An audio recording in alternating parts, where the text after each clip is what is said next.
నమస్తే. MTV Telugu digital media. ఈరోజు ఆంధ్రప్రదేశ్లో తెలుగుదేశం పార్టీ అధ్యక్షుడు నారా చంద్రబాబు నాయుడు గారు 11 అసెంబ్లీ స్థానాలు, 13 ఎంపీ స్థానాలు ప్రకటించిన తర్వాత రాజకీయ పరంగా ఒక్కసారిగా ఆందోళన, రాజకీయ పార్టీలు, అసంతృప్తివాదులు కూడా ఆందోళనకు గురయ్యారు. ఏలూరు పార్లమెంటుకి టీడీపీ ఎంపీ అభ్యర్థిగా గురుముచ్చు గోపాల్ గారిని ఎంపిక చేశారని గత 20 రోజులకు 15 రోజులుగా విస్తృతమైన ప్రచారం జరిగింది. కానీ ఈరోజు ప్రకటన చూస్తే ఏలూరు పార్లమెంటుకి కడప జిల్లా మైదుకూరు నుండి పుట్ట మహేష్ యాదవ్ను ఏలూరు పార్లమెంటు టీడీపీ అభ్యర్థిగా, కూటమి అభ్యర్థిగా తెలుగుదేశం పార్టీ అధినేత చంద్రబాబు నాయుడుకి ప్రకటించడంతోనే ఒక్కసారిగా టీడీపీలో ప్రకంపనలు స్టార్ట్ అయ్యాయి.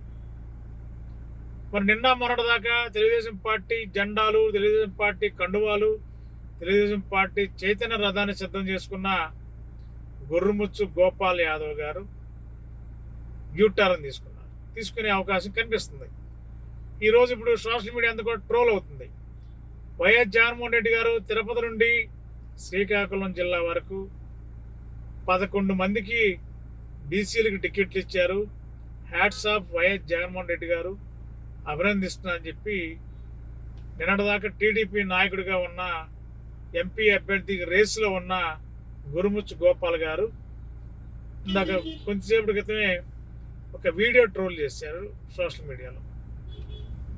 మరి దీన్ని బట్టి ఆలోచిస్తే ఎక్కడో కడప జిల్లా నుంచి ఏలూరు ఎంపీ అభ్యర్థిగా టీడీపీకి పుట్ట మహేష్ యాదవ్ తీసుకొచ్చి ఏలూరు ఎంపీకి పెట్టడం పట్ల తెలుగుదేశం పార్టీలో చాలా తీవ్ర స్థాయిలో అసంతృప్తి వ్యక్తం చేయడంతో కాకుండా స్థానికేతరులు అవసరమా, ఇక్కడ ఎంపీ స్థానానికి పోటీ చేయడానికి స్థానికులు ఎవరు లేరా అనే ప్రశ్న గురుముచ్చు గోపాల్ గారి వైపు నుండి, అదేవిధంగా తపనా చౌదరి గారు బీజేపీ ఎంపీ యాస్పిరెంట్గా ఉన్న తపనా చౌదరి గారి యొక్క అనుచర గణం నుండి కూడా ఈ వాదన వినిపిస్తుంది.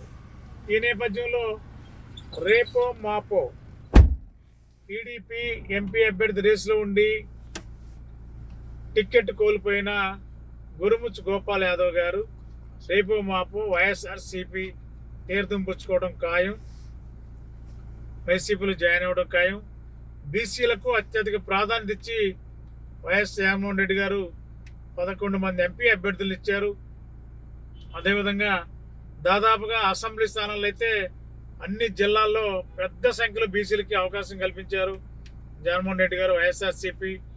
కాబట్టి ఎట్టి పరిస్థితుల్లో బీసీల పక్షపాతిగా ఉన్న వైఎస్ఆర్సీపీకి అండగా నిలవాలి, బీసీలకి కొమ్ముగాటువంటి సపోర్ట్గా ఉన్న వైఎస్ఆర్సీపీతో ప్రయాణం చేయాలని మరి గురుముచ్చు గోపాల్ యాదవ్ గారు మరి ఈవేళ కొద్దిసేపటి క్రితం సోషల్ మీడియాలో ట్రోల్ చేస్తున్నారు. ఏదేమైనా రేపు ఎల్లుండి కానీ వైఎస్ఆర్సీపీలోకి గురుముచ్చు గోపాల్ యాదవ్ గారు రావడం ఖాయం.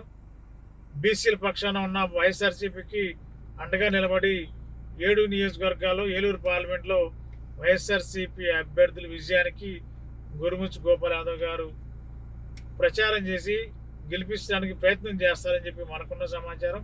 టీడీపీకి గుడ్ బై చెప్పి వైసీపీలో చేరడం ఖాయమని తెలుస్తుంది. ఏం జరుగుతుందో చూద్దాం.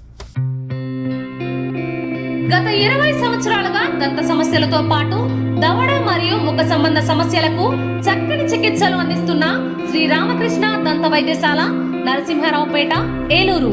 ఎమర్జెన్సీస్ లో వాడే ఆక్సిజన్ కాన్సంట్రేటర్లతో పాటు air purify, UV light steriliser, ULV fogger వంటి పరికరాల ద్వారా పరిశుభ్రమైన వాతావరణంలో చికిత్స అందించబడుచున్నది.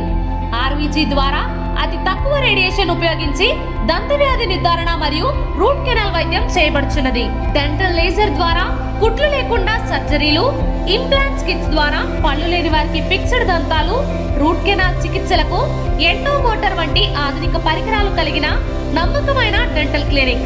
అత్యంత ప్రామాణికమైన ఆటోక్లావింగ్ పద్ధతిలో శుభ్రపరిచిన ఇన్స్ట్రుమెంట్స్ వాడడం మా ప్రత్యేకత. దంత సమస్యలకు చికిత్సతో పాటు విరిగిన దవడ మరియు ముఖ ఎముకలకు చికిత్స, ఎత్తు మరియు వంకర దవడలకు కాస్మెటిక్ సర్జరీ, యాక్సిలోఫేషియల్ ఫేషియల్ వంటి చికిత్సలకు చిరునామా శ్రీ రామకృష్ణ దంత వైద్యశాల, వేములపల్లి రెసిడెన్సీ